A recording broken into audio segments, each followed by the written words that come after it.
Have you ever stopped to think about why everyone seems happy, but nobody really is? We live in a strange time where showing sadness has become almost a social crime. Every day we're bombarded with messages about how to be positive, how to achieve happiness, how to turn our lives into a fairy tale. But what if I told you that this desperate pursuit of happiness is exactly what makes us more empty? Emil Cioran, a Romanian thinker who dedicated his life to questioning these ready-made truths, had a very different view about what it really means to live. Get ready for a journey that will shake everything you believe about happiness, success, and what really matters in life. Because sometimes to find something real, we first need to destroy the illusions that trap us. We live under the cruelest regime that has ever existed, the social obligation of constant happiness. Unlike past systems that controlled our bodies, this one controls something much deeper, our emotions. Every day we receive the silent order to smile, to be well, to show that our life is working perfectly. This social pressure has turned happiness into a commodity. It's not enough to feel, you have to prove it. Every moment of joy needs to be photographed, shared, validated by others. The experience only counts when seen and approved by the world. We've created a strange economy where emotions become currency. Have you noticed that there's an entire industry built on our fear of not seeming happy? Books, courses, coaches, apps, all promising the secret formula for a perfect life. It's hard to simply be sad without someone showing up wanting to fix you. Sadness has become a manufacturing defect. Melancholy has become a problem. Questioning life has become a sign of emotional difficulty. But children asks us an uncomfortable question. What if sadness is more honest than this forced joy? What if this discomfort with life is the only sign that we're still thinking? Maybe moments of doubt are the only ones where we're not simply repeating social scripts. The scariest part is that we don't even notice when we're acting anymore. The happiness mask has stuck so tight to our face that we've forgotten our natural expression.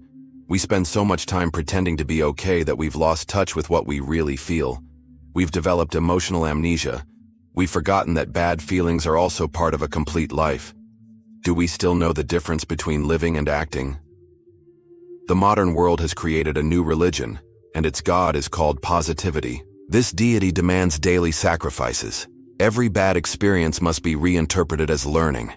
Every difficulty must be seen as opportunity. Every pain must be transformed into fuel for growth. We became afraid of letting things simply be what they are. We created a reinterpretation factory where nothing can be just bad. Everything needs to have a hidden positive side.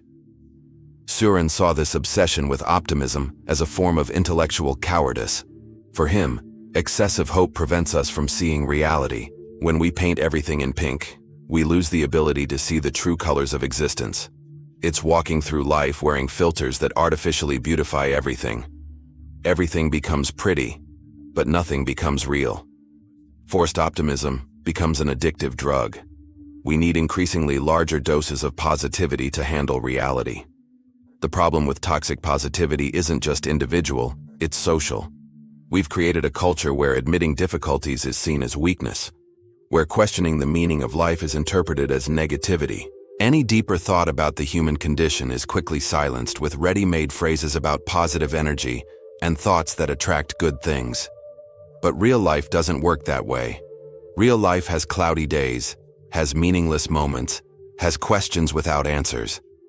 And Cioran discovered something revolutionary. When we stop denying these dark parts of existence, something interesting happens. We don't become happier, but we become freer. Free from the obligation to pretend everything is okay when it's not. Social media took our natural need for connection and turned it into a competition of who lives better. Every profile is a carefully arranged showcase. Only the best moments are displayed. Everyone hired an art director for their own life, editing out everything that isn't perfect. The result is a digital museum of manufactured moments. We look at others' stories and see incredible trips, perfect relationships, constant achievements, smiles that never leave their place. We compare these edited highlights with our complete reality, including moments of boredom, sadness, and confusion. It's an unfair comparison where we always come out losing. We develop a strange syndrome, envy of lives that don't even really exist. We become jealous of characters created for the internet. Cioran didn't live to see social media, but he would understand this phenomenon perfectly. He always talked about how human beings prefer illusion to truth, especially when the illusion is prettier. Digital platforms are like machines for mass-producing illusions, where each person becomes the director of their own fiction movie. The result is a growing emptiness disguised as connection. We have thousands of followers, but we feel alone. We receive hundreds of likes, but we keep seeking validation. We show a perfect life online, but our real life remains full of unanswered questions. It's like being thirsty while swimming in an ocean of superficial approval. The question Cioran would ask is simple. What happens when you turn off your phone and are alone with your own thoughts? Is there anything real left, or just the echo of the personas we created for the digital world? Emil Cioran was born in Romania in 1911 and spent his entire life doing something most people avoid, looking directly at the most uncomfortable aspects of human existence. He wasn't a pessimist wanting to spread sadness throughout the world.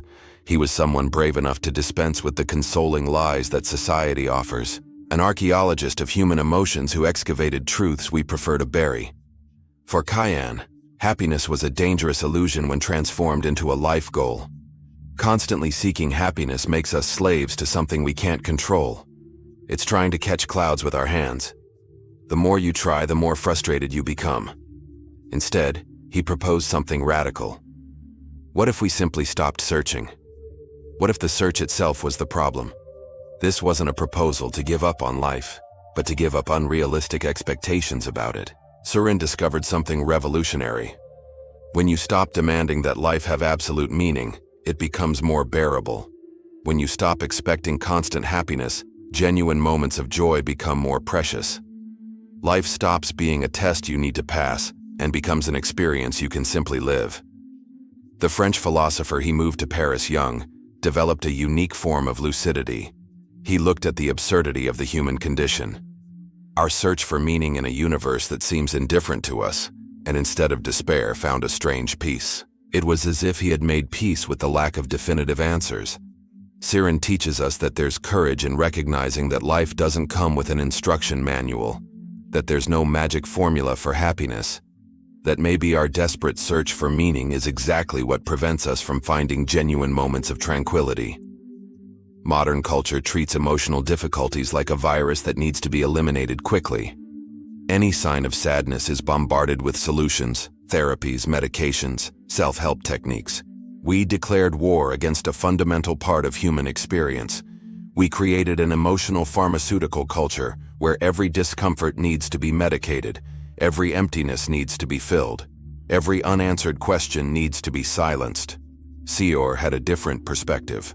For him, difficulties weren't a system error that needed to be corrected, but an inherent characteristic of being alive. He observed that people who never went through difficult moments usually remained superficial. Challenges were necessary to develop inner depth. It's in the abyss that we discover what we're made of. Life's surface is smooth, but depth is in the cracks. This doesn't mean we should seek problems or romanticize them. Cioran wasn't preaching that sadness is good. He simply recognized an inconvenient truth in a real complete life. Difficult moments will inevitably appear. Our relationship with these challenges determines much about who we become. We can be victims of our problems or students of them. When we accept that difficult moments are part of the package of being alive, something interesting happens. We stop spending energy fighting reality and start learning how to navigate through it. It's the difference between trying to stop a storm and learning to dance in the rain.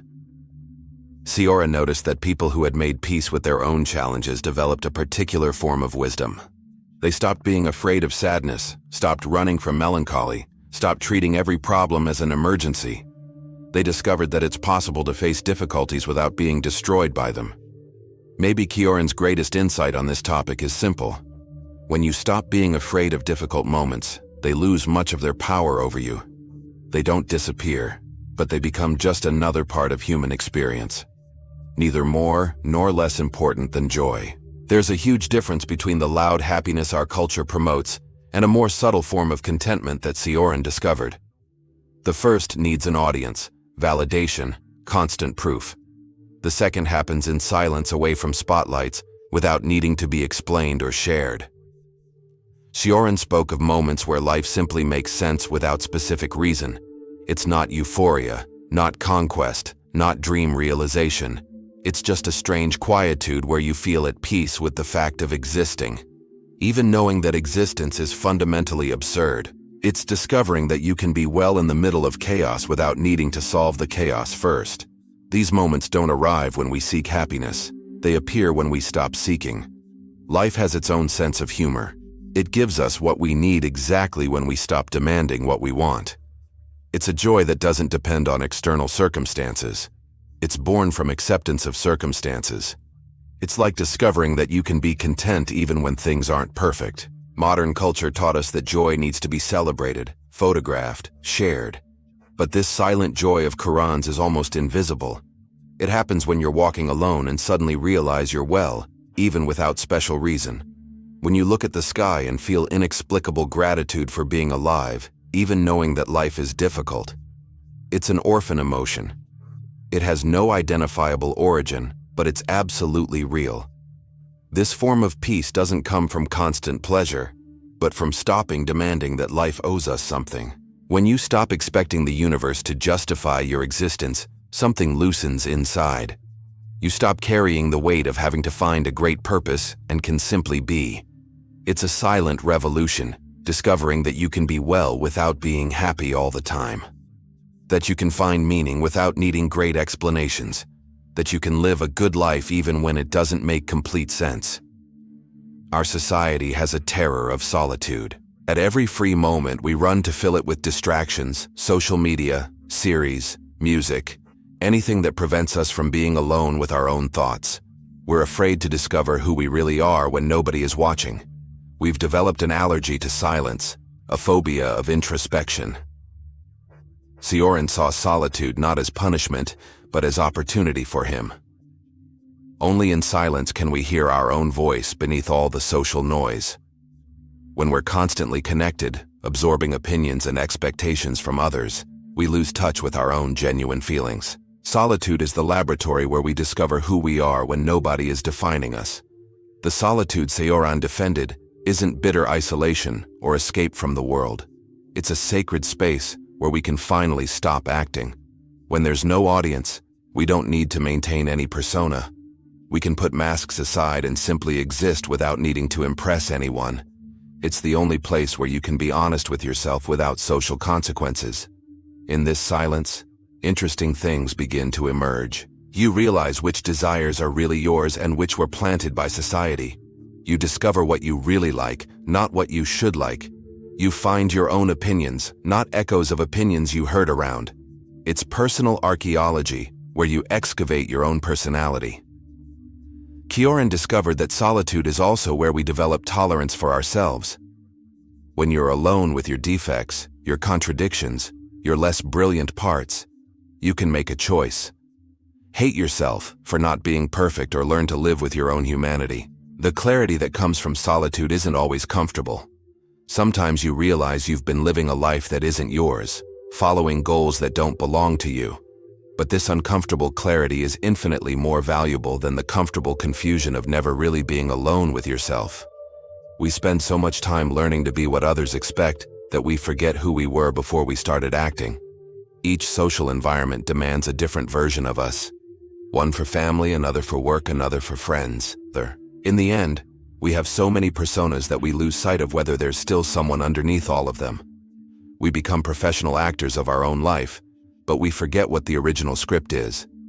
Cioran observed that this multiplication of masks leaves us exhausted. It's tiring to maintain different versions of yourself, remembering which persona to use in each situation, repressing parts of your personality that don't fit the expected role. It's being a full-time actor in a play that never ends. The worst part is that sometimes we don't even know anymore what our true personality is and what's just another well-glued mask. The authenticity Cioran proposed isn't about being perfect or always positive. It's about stopping hiding the cracks. It's admitting that you have bad days, contradictory thoughts, moments of doubt. It's recognizing that being human means being imperfect. Trying to seem perfect is a form of lying. Perfection is the greatest disguise of all. Nobody is perfect, but everyone pretends to be. When you finally let the mask fall, something liberating happens. You stop spending energy maintaining an image and can use that energy to really live. You stop worrying so much about others' approval and can focus on what really matters to you. You discover that authenticity saves much more energy than pretending. The interesting thing is that when you stop trying to impress everyone, you usually end up impressing the right people. Authenticity has its own magnetism.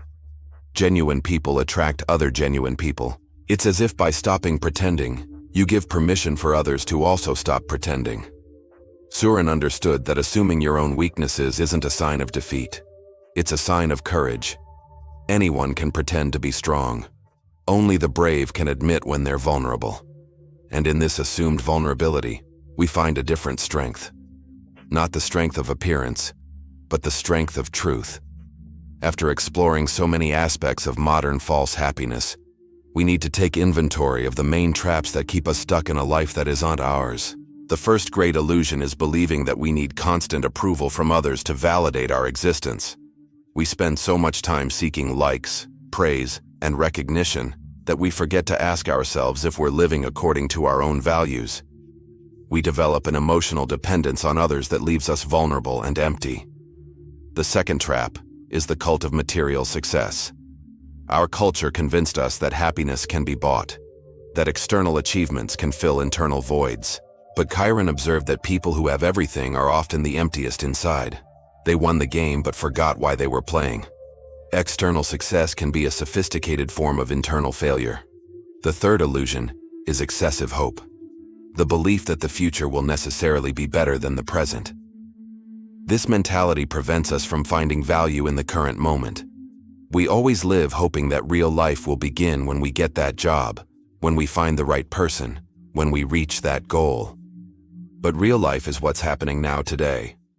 In this moment you're reading these words.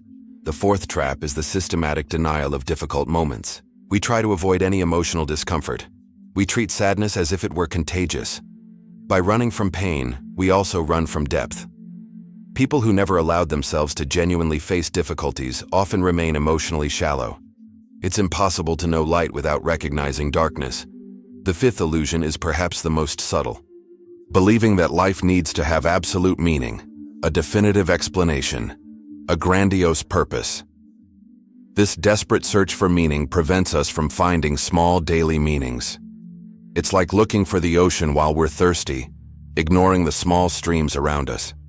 When all layers of illusion are removed, what remains can be scary at first. There are no guarantees, no instruction manuals, no promises of happy endings. But Cioran discovered that exactly in this absence of absolute certainties exists a strange form of freedom. The real is lucidity in the face of the absurd. It's looking at the human condition, our search for meaning in a universe that seems indifferent to us and not despairing about it. It's finding a strange peace in not having all the answers.